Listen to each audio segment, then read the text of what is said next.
there is Buddhism and Science. They actually gave a title for the talk.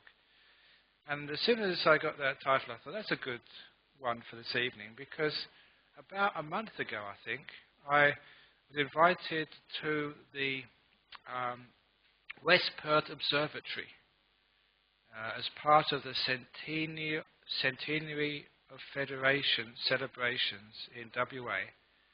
The youth groups were organising all the events. And one of the things they wanted to organise was an event called Our Place in Space. But even though that was the title of the event, the meaning of the event was to try and find out whether the future would be a future which followed science or would follow religion. To see how those two so-called contradictory approaches to life would pan out into the future. And so there was a couple of religious representatives. I was representing the Buddhists. There was a teacher from St Hilda's School representing the Christians. There was Jamie Biggs, the state astronomer, and there was another PhD candidate from UWA, about to get a PhD in physics, who was representing the physicists. What they didn't know, of course, was that before I was a monk, I was a theoretical physicist. So I knew what they knew, and I knew what Buddhists knew as well. So it was a bit unfair, but I had really good fun there.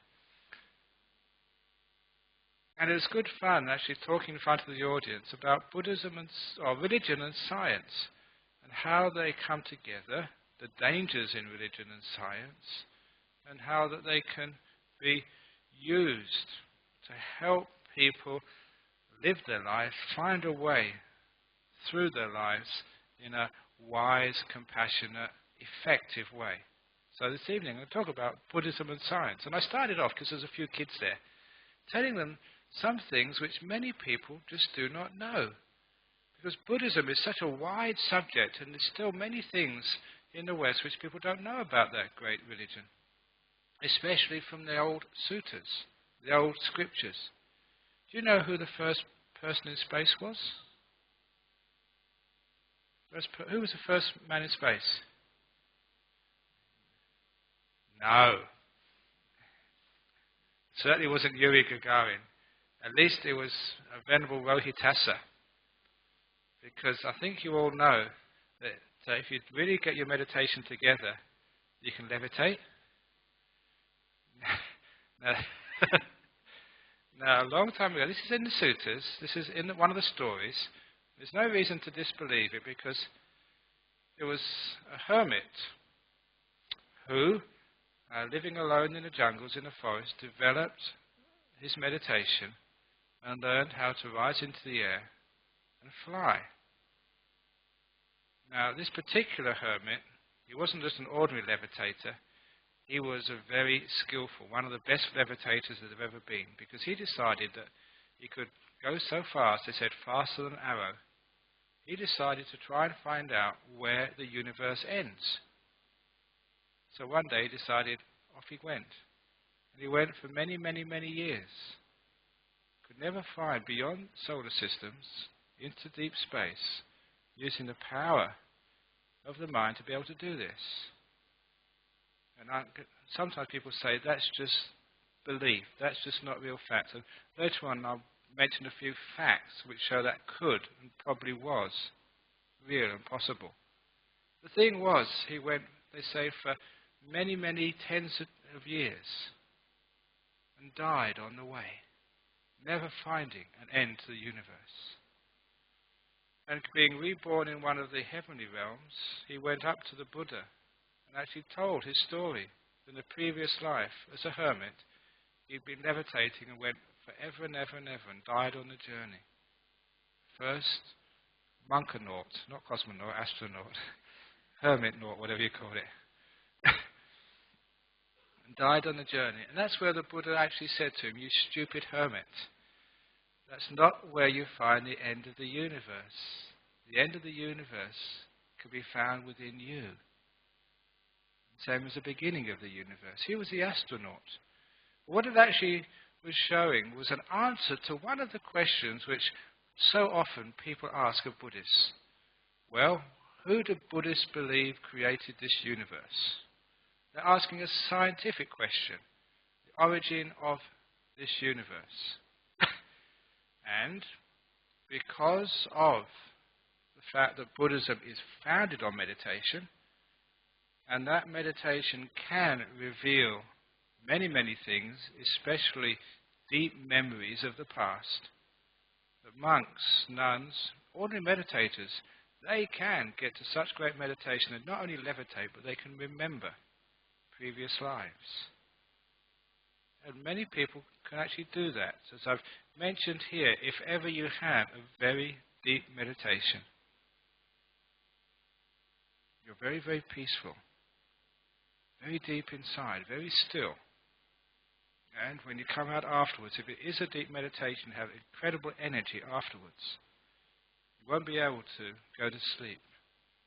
You won't be able to just go and watch the TV, because the mind will just be full of its own joy and happiness. Very still. It's also, when it's so empowered, you can make suggestions to it. Suggestions which it would not normally be able to follow, but empowered by deep meditation, it does follow it. And you ask yourself for your earliest memory. What's my earliest memory? I've taught this to people, especially on meditation retreats, because on meditation retreats, a lot of people, every now and again, get some deep results. What's your earliest memory? And they get memories of times when they were, first of all, babies.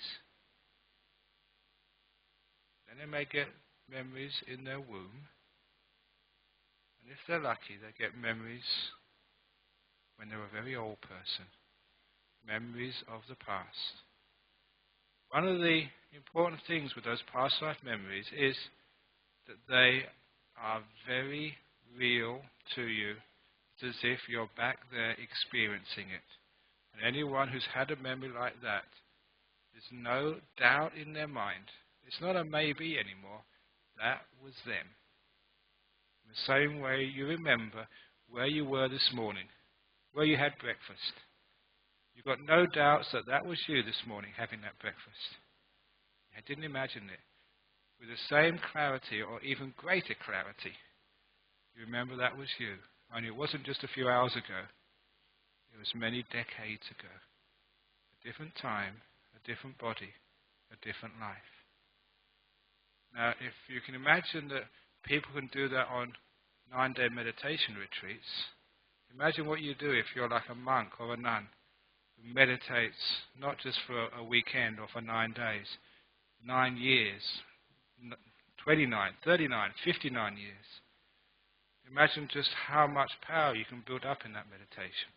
Imagine if you're a Buddha, the power of that type of mind. That's why the Buddha said he did remember past lives, many past lives. Many eons of past lives. Said specifically, he remembered 91 eons. That's 90 big bangs. Time before and time afterwards. Huge spaces of time. And that's why that when he said about not just one universe, but many universes, we're not talking about parallel universes like some scientists say, we're talking about sequential universes. Always beginning with what they call Sangwati and Viwati. This is part of, say, the unfolding of the universe and the infolding of it, beginnings and ends. They even give a measure of the time for a universe. Because I was a theoretical physicist, because my areas of expertise were the very small and the very large. I liked fundamental particle physics and also astrophysics. Those are the two parts which I liked the most, the big and the small. And so I knew actually what they meant by the age of a universe and what a Big Bang was all about. And the age of a universe is somewhere around, the last time I I looked in the journals, was somewhere around 17,000 million years. Sometimes it changes to about 10 or 13 or 18, but somewhere in that order. In the Buddhist Suttas, they say about 37,000 million years is a complete age. So 17 or 13 or 20. When I told that to Jamie Biggs, the state astronomer, he said, yeah, that's in the ballpark. Jamie Biggs, the state astronomer, he said that's acceptable. What certainly isn't acceptable is the person who was actually convening that was Verity James. And she made a joke about that in 100, 200 years ago, Christianity said it was only about 7,000 years old, which is completely out of the picture. But what we're actually saying there is that there is a cosmology in Buddhism, 25 centuries ago, which you don't have any problem at all with modern physics. Even to the point of what they say as world systems, galaxies. You know the word they use for galaxies is wheels. Wheel systems, they call them. This is Pali. And if any of you have ever seen a galaxy, there's actually two types of galaxies. A spiral galaxy, which is Milky Way is one of those. You've seen a little spiral, like a wheel. And the other one is like the globular clusters, which is more like a wheel with a big hub in the middle. But wheels is a very good way of describing galaxies. And this was by someone 25 centuries ago who did not have telescopes. They didn't need them, they could go there themselves. So there's a lot of interesting stuff in the old suttas. Even for those of you who like weird stuff, sometimes people ask, they actually asked this question at that meeting. Do Buddhists believe in extraterrestrial beings, in aliens? Would that really, suppose there was like an alien landed over here, would that really upset the very foundation of Buddhism? And actually, that when I was reading through these old suttas, 25 centuries, I actually found one in there. It's only a very small, not an alien, but a sutta which said that there are other world systems with other beings on them. With other suns, other planets, and other beings on them. That's directly in the Anguttara Nikaya. I'll find it for you if you're ever interested in that. On that occasion at the West Perth Observatory, one of the people at question time, they put their hand up and they said, why is it, they said, that when I look through a telescope, I feel that my religion is challenged? There was a Catholic Christian who was a very honest lady who was saying that she felt scared when she looked through a telescope, because what she was seeing out there as fact sometimes did not meet with what she was told in her books. As a Buddhist, you don't need to be afraid. But I take that question and I turned it back onto the scientists. I say, what if you get on the opposite end of the telescope and have a look at who's looking? You scientists, I think you'd be scared, afraid, if you turned the telescope inwards and looked into yourself and say, who was looking at all of this? Because part of the problem with science is it is all out there. It's always a metaphor of a person looking through the telescope, looking into the apparatus, but never reflecting back to see who's actually looking at all of this. Who's doing this? Life. Because it was getting a bit dull, I really stirred up Jamie Biggs when I started to talk about life. Because as many, if any of you, any scientists here, you all know that through something like quantum mechanics, quantum theory, they have these wave functions, but somehow when observation, when life, when experience gets involved, it collapses the wave function. It gives it reality. and experience a real thing. And there has to be an observation, a life in there to make it happen. In the same way, I remember reading in one of the journals, I don't know how long ago, there's one of the fundamental laws of physics called the second law of thermodynamics. The entropy always increases. In other words, we get more chaotic.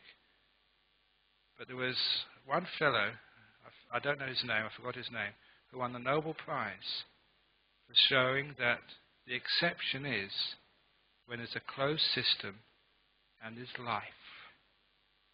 And that turns around the second law of thermodynamics, and we get organization rather than disorganization because of life.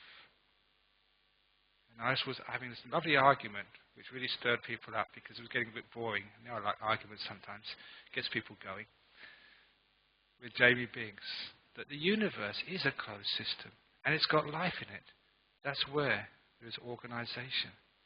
So life, observation, is what they called in physics when I was at university, the ghost in the machine. The ghost in the machine, which actually messes up all the theories.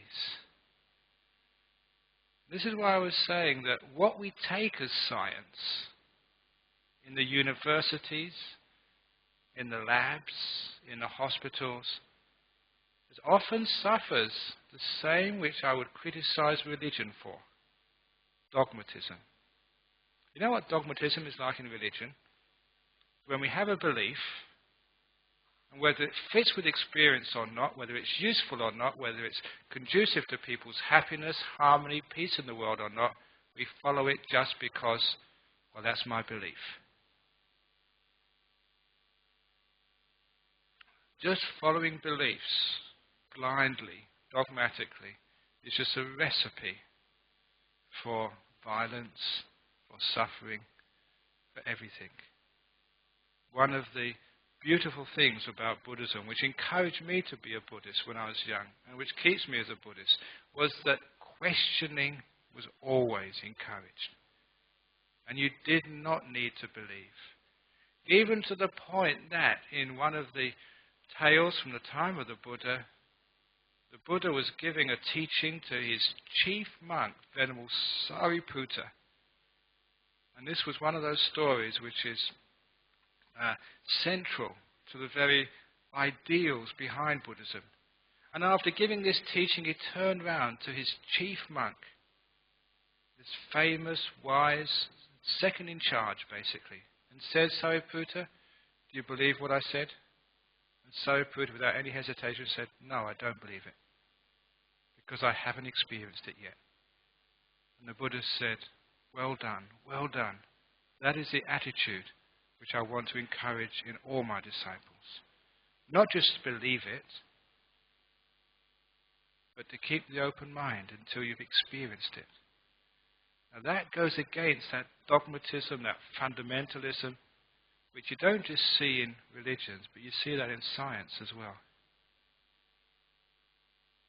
The eminence of a great scientist, as the old saying goes, their eminence is measured by the length of time they obstruct progress in their field.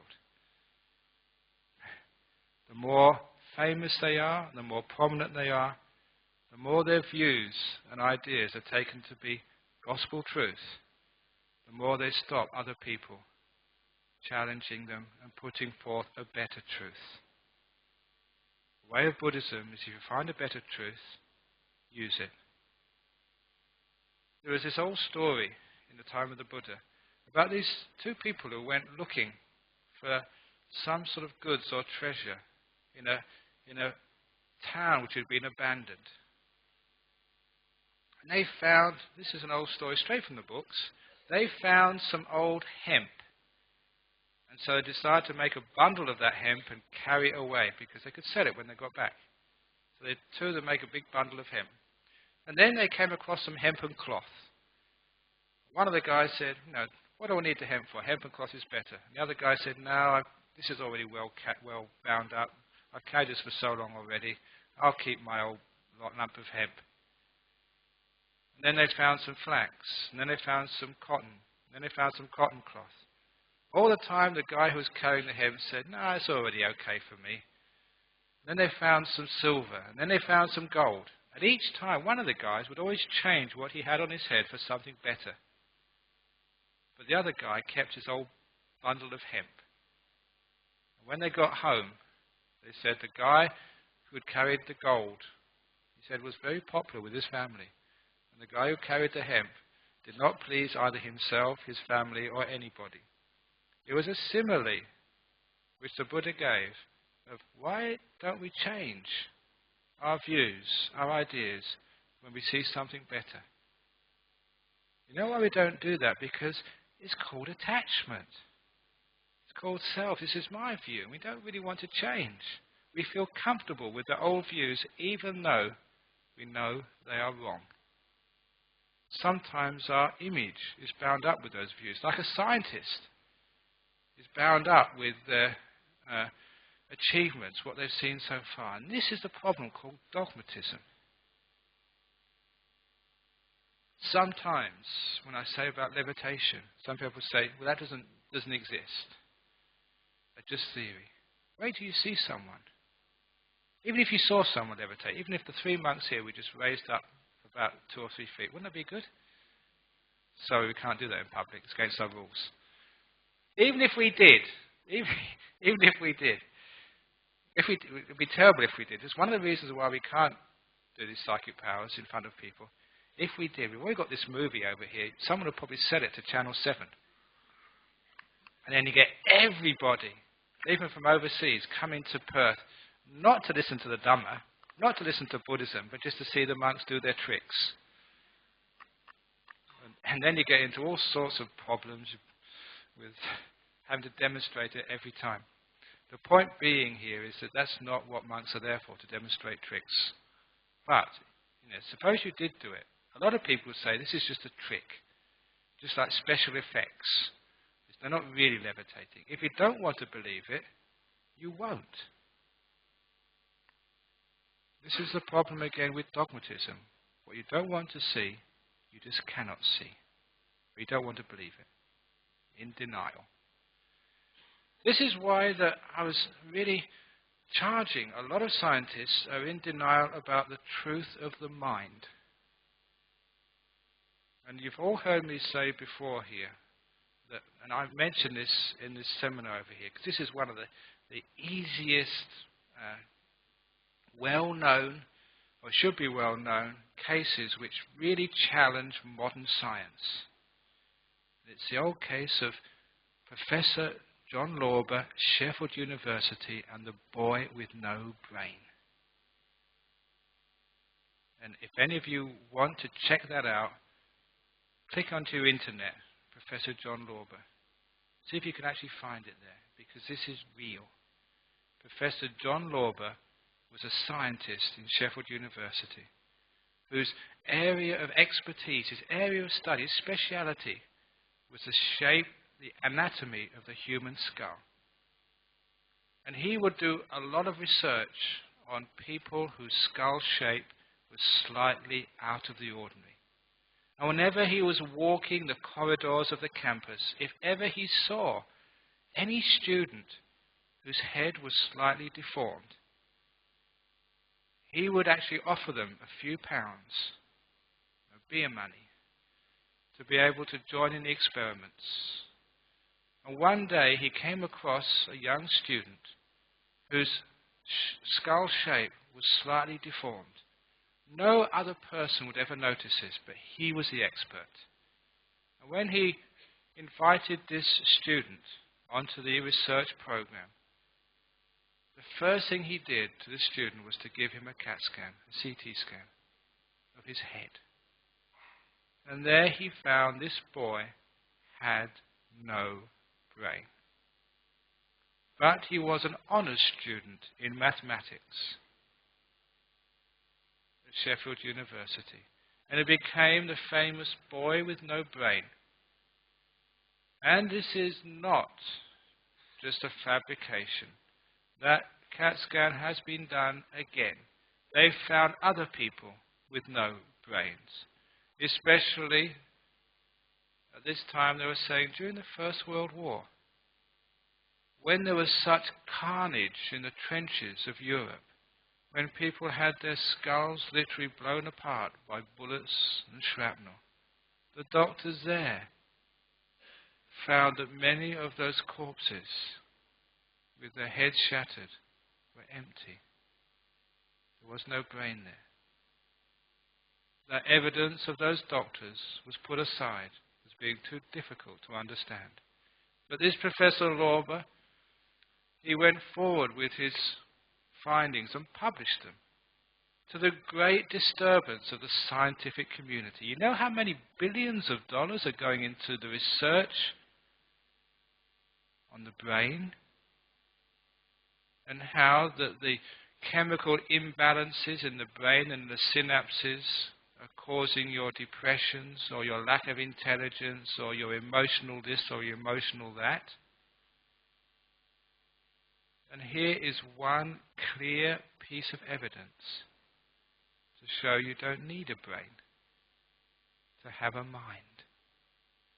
For those of you who are more technically minded, a doctor friend in Sydney explained it more accurately to me once. He said he'd seen that CT scan. It's well known in the medical community, he said. He did his training in Prince Alfred Hospital in Sydney. He told me that what that boy had is called a reptilian brain stem. And he explained that usually any baby born with just a reptilian brain stem without the cortex and the other stuff will usually die straight away or just a few days, weeks after birth. It's only just enough, most times not enough, to keep the basic bodily functions of breathing, heart, liver and stuff going. But he said it's certainly not enough to keep the higher brain functions going. It's certainly not enough for speech, not enough for intelligence, certainly not enough for being an honest student in mathematics. And this doctor told me, he said, Ajahn Brahm, you wouldn't believe the problem that is causing in that part of science, because it's shattering so much research, because it is challenging so many drugs, which making them their makers, their producers, billions of dollars in profits, because people can't really understand how it is a person without a brain can be intelligent. He said that they're just putting it in the back of the filing cabinet as an anomaly. But it won't go away. The dogmatism of science says as soon as you start to put in this mind, this ghost in the machine, the scientists get fundamentalist and dogmatic and say, no, that doesn't exist. This is why I really took Mr. Biggs to task about the dogmatism of science. As far as Buddhism is concerned, there are 6 senses, not just the 5 senses. Sight, sound, smell, taste, touch. From the very beginning, mind has been the 6th sense. 25 centuries ago, 6 senses were always there. And that 6th sense from 25 centuries ago, this is not just changing things to keep up with science. This was there from the very beginning. That 6th sense, the mind, is independent of the other 5 senses. In particular, that mind is independent of the brain. That's why, if you volunteer for a brain transplant with me, you take my brain, I'll take your brain. I will still be Ajahn Brahm, and you will still be you. Want to try it? If it was possible, it would happen. You will still be you. The reason why is the mind and the brain are 2 different things. The mind can use the brain, but it doesn't have to. Today I was giving a funeral service this afternoon. You all heard of out-of-the-body experiences. These out-of-the-body experiences have been put on a solid scientific foundation. That's why I said this is a It's a scientific fact, out-of-body experiences. I like to stir people up by saying that. That's a scientific fact. Out-of-body experiences exist. Recently I saw a researcher from Southampton University Medical School presented a paper in the US stating that consciousness survives death. He said, don't know why it happens, how it happens, but he says it does. And his evidence were people who had out-of-the-body experiences in his hospital when they died on the operating table. One of the things which they found out, one of the scientific facts is to have those out-of-body experiences, you have to be dead. Only those people who had medically died floated out of their body. And this fellow in Southampton University, I forget his name, he investigated, interviewed many, many patients, and the information which they gave him, as a cool-headed scientist, said, yeah, those people were conscious during the time they were dead.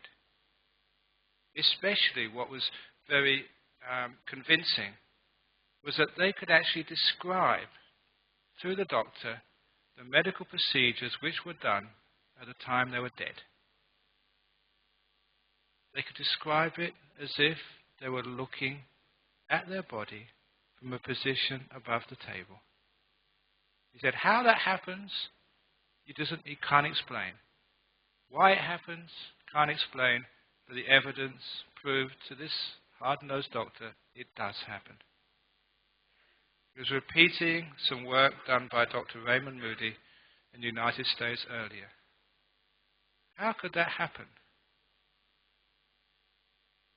How it happens if we agree that the mind has nothing really much to do with the body.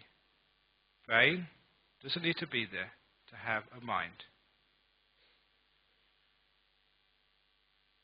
The scientific facts are there. The evidence is there.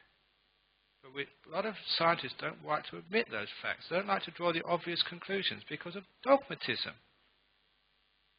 If you had one person who was medically dead, who could describe what was being said, who could describe what was happening to them, to the doctors, as soon as they came out of anesthetic, wouldn't that be pretty convincing? Now, when I was doing elementary particle physics, there was one theory which required for its proof the existence of what was called a W particle. And the cyclotron or synchrotron or something in Geneva, they did a huge research project bashing atoms together, one of these big atom smashers, to try and find one of these W particles. They spent literally hundreds of millions of pounds on this project. And they found one. Just one. I don't think they've found one since. And once they found one W particle, the people involved in that project all got Nobel Prizes for physics. They proved this theory by just finding the one W particle. And that's good science. Just one is enough to prove. But when it comes to things we don't like to believe, just one experience, one clear, factual, undeniable experience, they call anomaly.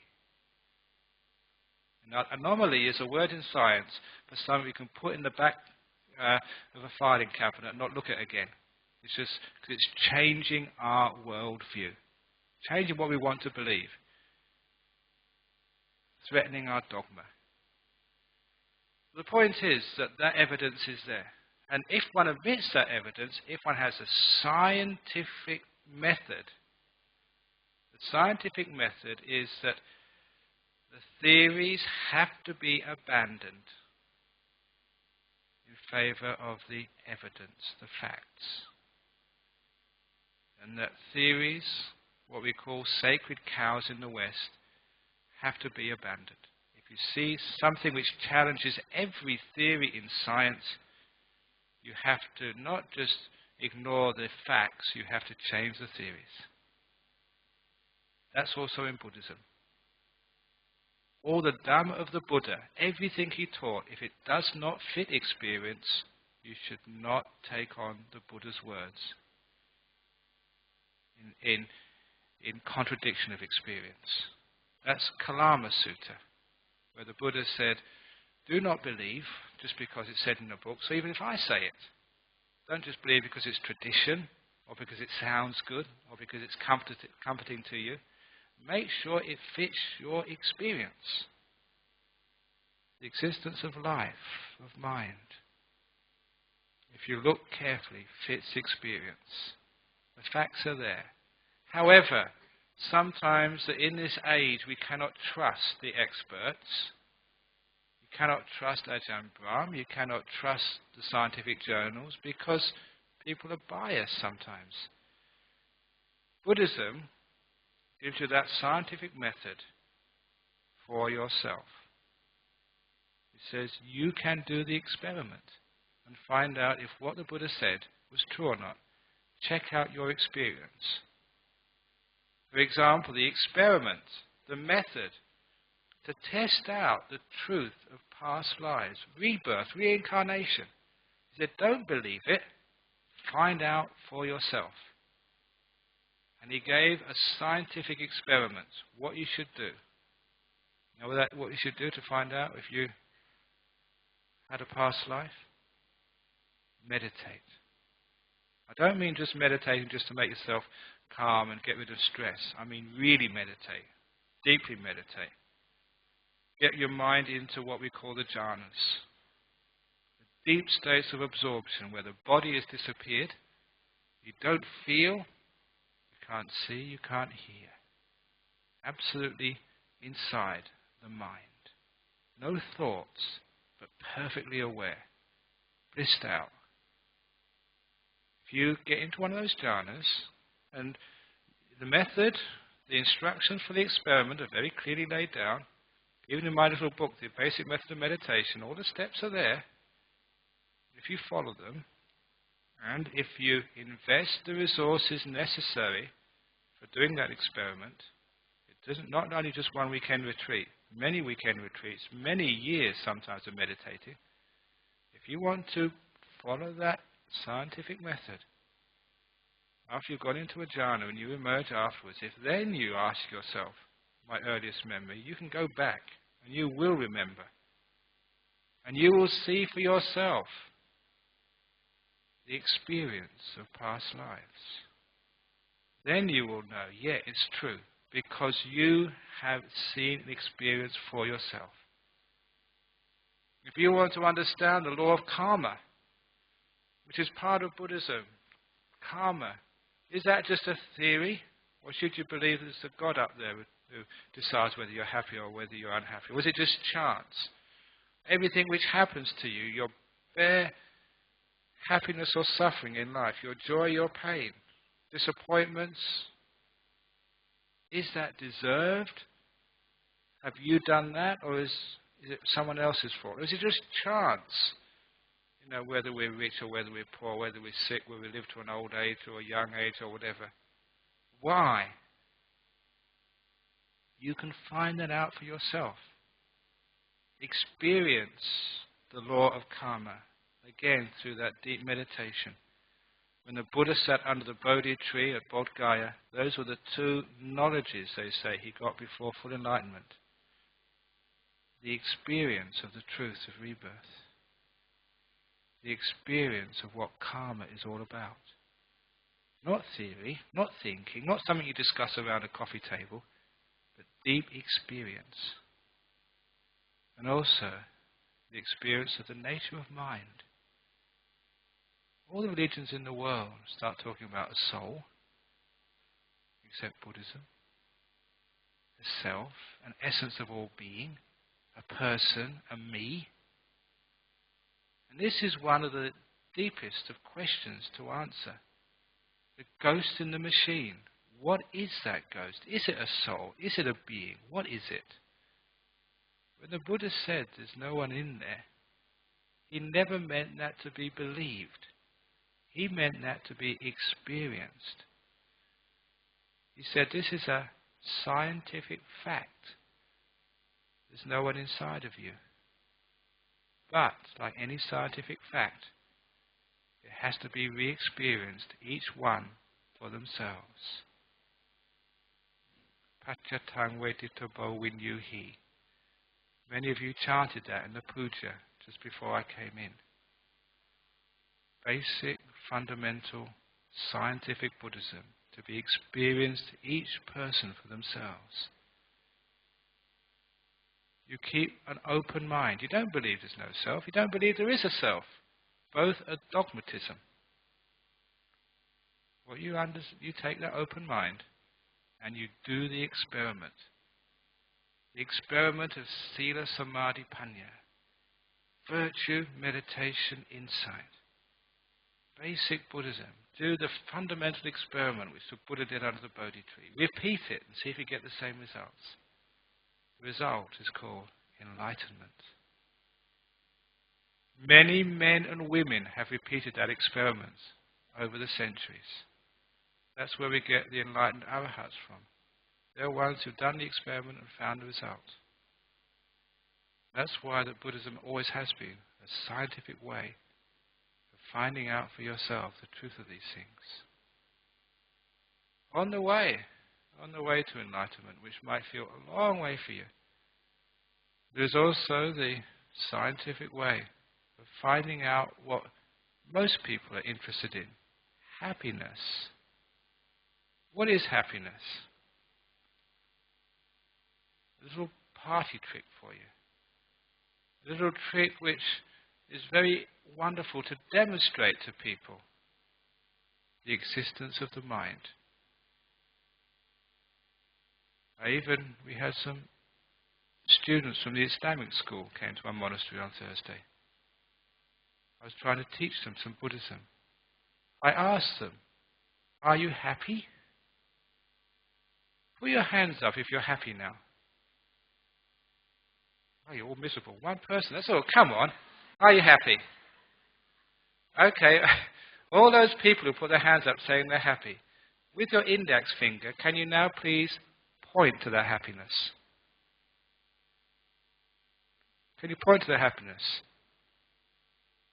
Can you give it coordinates in space? That's science. Hard, isn't it, to locate happiness? Even when you're depressed. Have you ever been depressed? Next time you're depressed, with your index finger, point to it. Where is it?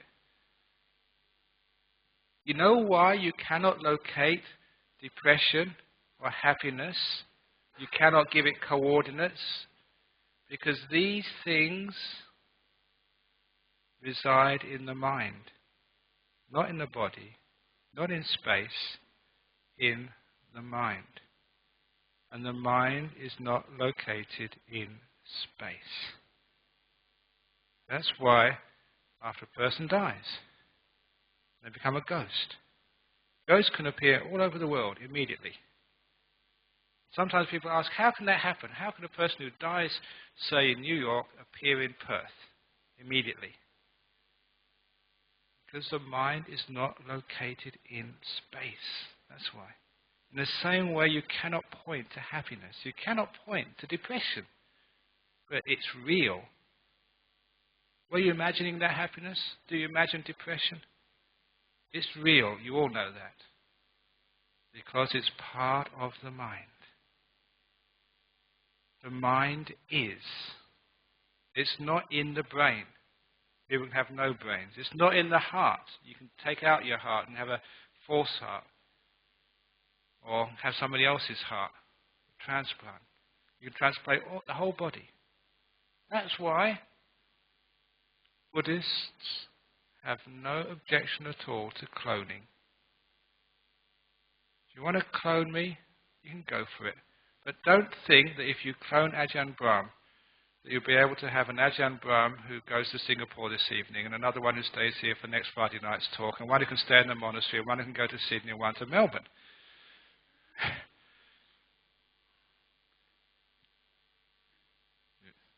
if you clone me, the person who looked like me would be completely different in personality, knowledge, inclination, everything else. In the same way that people clone a Toyota car. It looks exactly the same, but it really depends on the driver inside the car.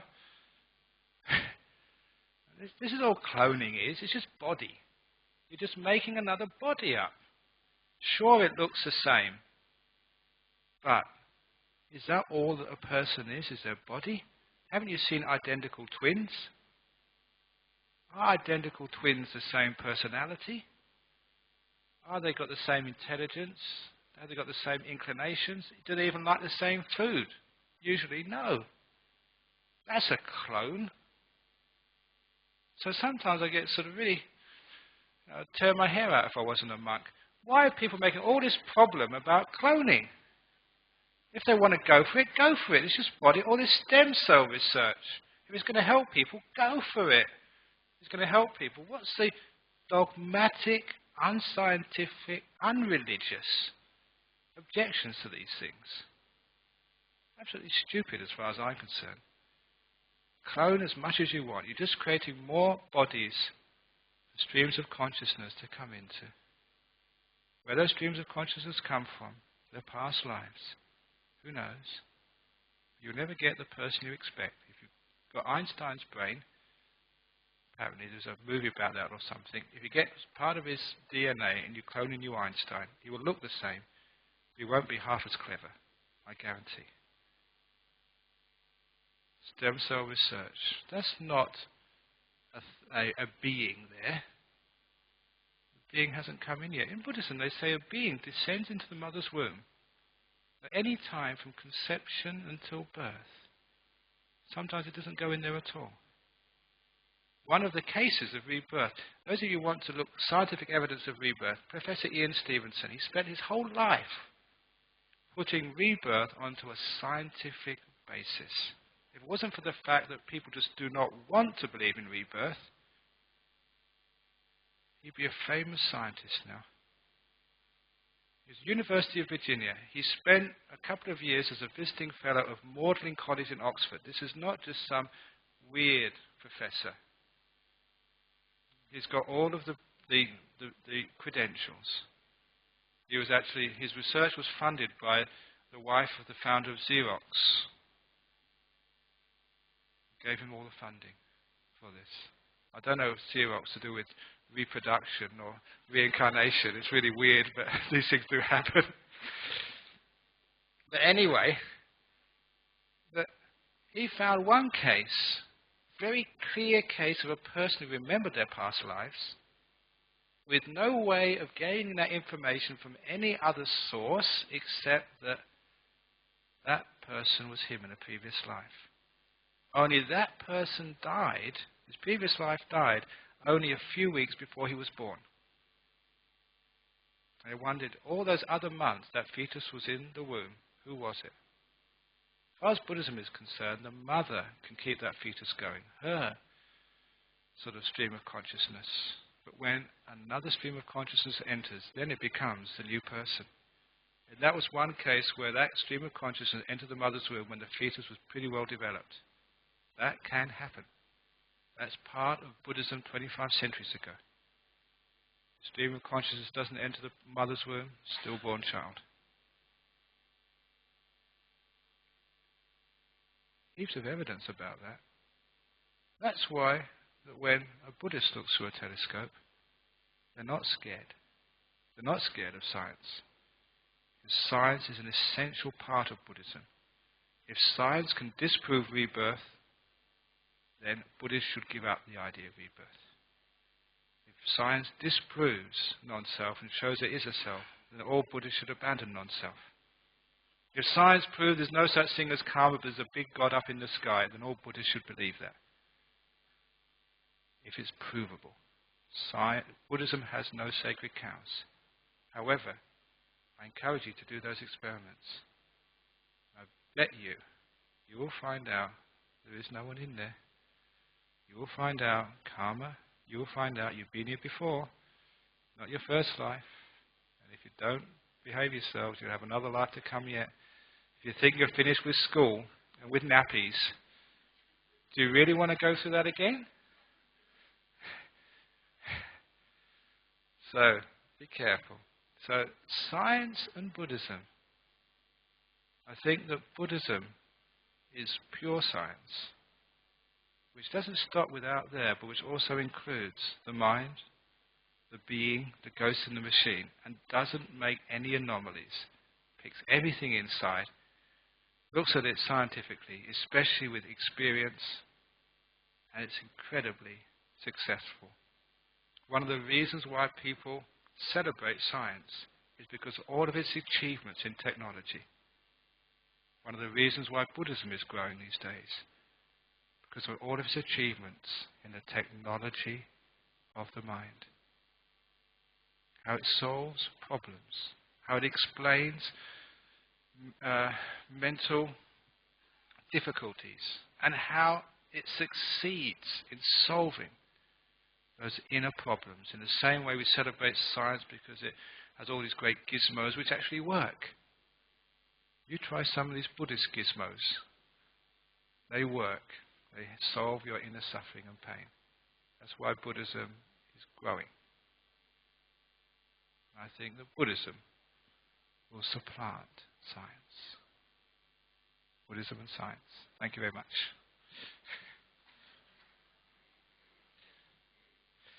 Okay, any questions, comments or complaints? Any scientists here? Yeah, go on. Yep. Mm-hmm.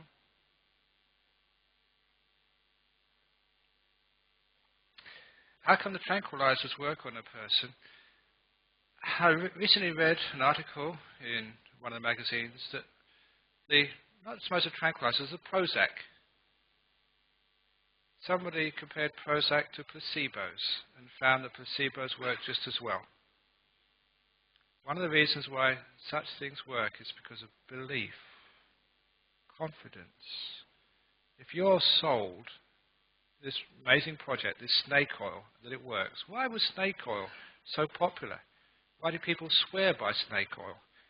Because it worked. Because people believed.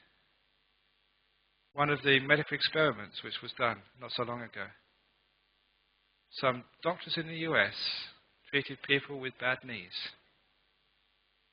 They had arthritis or very serious problems. They could see it on the x-rays.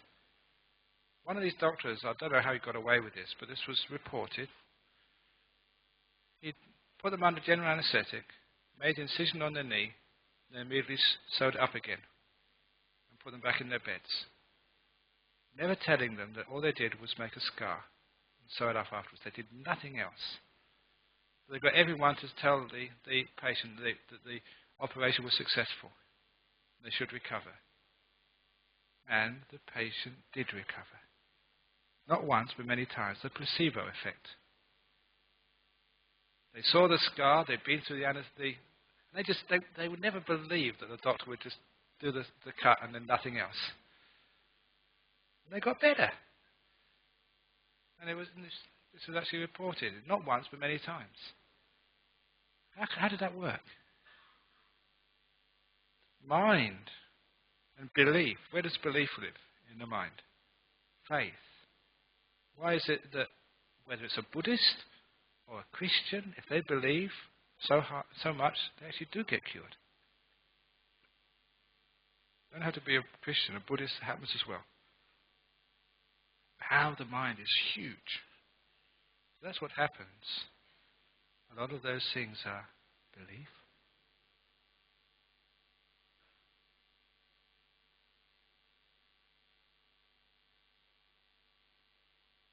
Okay, I think that's enough for this evening. So I know there's a few scientists and psychiatrists and psychologists in here. You can come and have a go at me afterwards, but thank you. Thank you for listening to this. Again, what I said, don't believe it. Just please experiment and investigate this for yourself.